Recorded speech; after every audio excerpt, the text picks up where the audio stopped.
യാണ് നമ്മൾ കടലക്കറി എന്താ ചെയ്യേണ്ടത്? കടല നല്ല പുതിർത്തിയിട്ട് അത് കുക്കറിലിട്ടിട്ട് വേവിച്ചെടുക്കുക.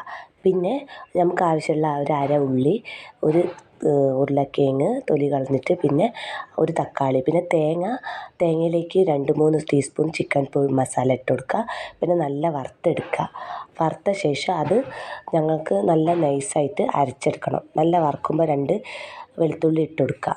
പിന്നെ നല്ല വറുത്തിട്ട് അത് നല്ല നൈസായിട്ട് മിക്സിയിൽ അടിച്ചെടുക്കുക. അടുത്ത നമ്മൾ എന്താ ചെയ്യേണ്ടത്? കടല വേവിച്ചതിലേക്ക് നമ്മൾ ഈ ഉള്ളി, തക്കാളി, ഉരുളക്കിഴങ്ങൊക്കെ ഇട്ട് കൊടുക്കുക.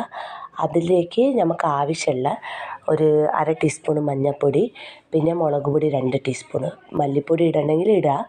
പക്ഷേ ഞാൻ മല്ലിപ്പൊടി ഇട്ടിട്ടില്ല. അതെല്ലാം വേവിച്ചിട്ട് നമുക്ക് നല്ല വേവിച്ചെടുക്കാം. വേവിച്ച ശേഷം നമ്മളിപ്പോൾ അരച്ചെടുത്ത അരപ്പില്ലേ, മറ്റേ നമ്മൾ മിക്സിയിൽ വറുത്തരച്ച അതും കൂടി ഇട്ട് നല്ല അങ്ങോട്ട് തിളപ്പിച്ചെടുക്കുക. തിളപ്പിച്ച് വന്ന ശേഷം നമുക്ക് ആവശ്യമുള്ള ഒരു ചീഞ്ചട്ടിയിൽ കുറച്ച് 1 ടീസ്പൂൺ വെളിച്ചെണ്ണ, ഒരു അര ടീസ്പൂൺ കടുക്, പിന്നെ നമ്മൾ അത് പൊട്ടിയ ശേഷം കടുക്, അതിലേക്ക് നമ്മൾ കരിവേപ്പില, പിന്നെ മല്ലിയില അത് ചെറുതായിട്ട് അരിഞ്ഞത് അതിലേക്ക് ഇട്ട് കൊടുത്തിട്ട് നമ്മൾ വറവിടുക. കറിയിലേക്ക് വറവിട്ടിട്ട്, അപ്പോൾ വറവിട്ടാൽ ഇതുപോലെ കടലക്കറി കിട്ടും. നിങ്ങൾക്ക് ഇതുപോലെ വെക്കാച്ചു കേട്ടോ കടലക്കറി.